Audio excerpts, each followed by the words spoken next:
المفاهيم تتغير بتغيرات الزمان والمكان والثقافة. الشيعة أكثرهم في إيران، ليش؟ لأنه عمر بن الخطاب كسر خشومهم وأذلهم، يعني إمبراطورية عظيمة مثل الفرس، يجون مثل ما نقول عرب أجلاف على البعران يفلشوها، وبعدين يقتلون الأشراف ويأخذون نسائهم بالآلاف، يجيبوها العمر يوزعها بنات الأشراف والنبلاء، يوزع على ذول الهمج ويتونسون بيهن.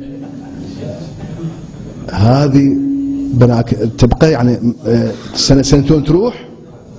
ما تروح، مئات السنين تظل الكراهية باقية. ولهذا أعدى الشيعة إيران مو أبو بكر ولا خالد بن الوليد، عمر، دائما عمر، يلعنون عمر. ليش؟ ورتبوا عليه شنو؟ أنه كسر ضلع الزهرة حتى يعطوه في طابع ديني.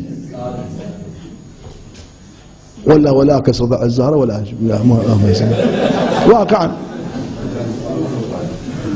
فالعجم حقهم مو سهلة، امبراطورية كاملة يفلشها.